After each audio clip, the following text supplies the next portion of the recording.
欢迎来到 Nguyen TV 频道，请订阅频道，所以大家不要错过当天最热门的新闻。我们今天的时事通讯包括以下内容：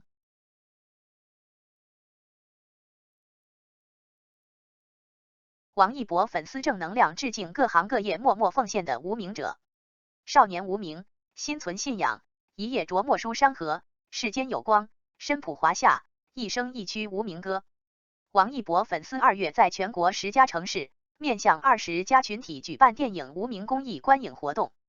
该公益活动邀请各地视障文化服务中心、各地便民服务中心、智障人士服务中心、助学公益服务中心、义工联合会、退役军人事务局、儿童公益项目组织、拥军优属志愿者、青年志愿者协会、各地观影团、空军部队、志愿者、公安系统人员、交警支队、消防支队、各地医护人员、法院工作者、报社人员、公益组织、各地银行服务人员参与到公益观影活动中，共赏光影之美。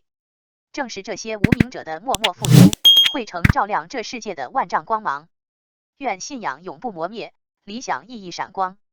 王一博无名中叶先生的民国新学公子的故事。叶先生在佛堂里流泪的年轻人，若是纱布为瓷杯，那么青史便不会有血泪两行。这个年代的大家读过太多于连，看过太多纸牌屋，见识过叔本华勒庞马基雅维利，自认有着非常深刻的高级现实主义审美，深信私治方为真实，暗黑才是立体。歌喉的意义只能是歌喉，但这不是真实的民国青年一代呀。有多少人去了解过？或许所谓的黑色现实主义才是真正的现代审美，而佛堂前垂泪的年轻人才是历史真实的写照。这正是史实的吊诡之处和人物真正生动的魅力。它比后世逻辑更为惊人的简洁，也比复杂更深一个维度的复杂。它有着真正不按常理出牌和不向任何逻辑妥协的美。除了作为乱世里茜叶一般飘零无依的年轻人之外，叶先生的衣冠楚楚也非同其他人的衣冠楚楚。他以极其轻少的年纪走到了伪政府特务机关中层的位置，精通日文和军政，身手不凡，记忆力惊人，有一个高知进步青年未婚妻。其实有一个慈诚岛始终暗冠全篇，新型知识分子，比如何先生，在那个民智未开的年代，正是这一类人作为引领者和中流砥柱支撑起支离破碎的山河。而邪先生则代表一类更为年轻的人，民国新学公子。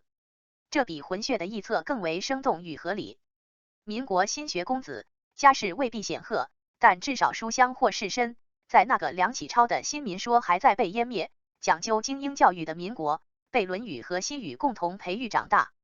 东渡扶桑，西见欧美，山河破碎里混沌，风花雪月里迷醉，喝着咖啡红酒，吃着日料西餐，说着中文日文英文。与经历过甲午海役和庚子之乱，年轻而沉重的父辈不同，叶先生这一代人年轻而天真，以至于令人疑惑是否可肩负起未来国运。但几乎出乎所有人的意料，他们最终证明甚至比父辈更未忘记心中的苦名。王一博2部电影官宣定档，官方海报一出，他再次被吐槽。王一博作为圈子里的顶流，一举一动都会被无限放大。他的粉丝基数庞大，相对应地，黑粉数量和粉丝数量也是成正比的。他的每一个行动几乎都会被过度解读，这大概是圈内流量艺人都会享受到的待遇吧。虽然是常态，但是每当遇到一回，心里大概多少都会有点膈应吧。王一博以组合成员出道，在依旧唱跳的基础上，进入了影视圈。从配角开始，一步一个脚印，直到2019年遇到了蓝忘机这个角色，和肖战一跃晋升成为了圈内的双顶流。他手里已经握有10部电视剧作品，除了《陈情令》，还有《有匪》、《冰与火》等口碑佳作。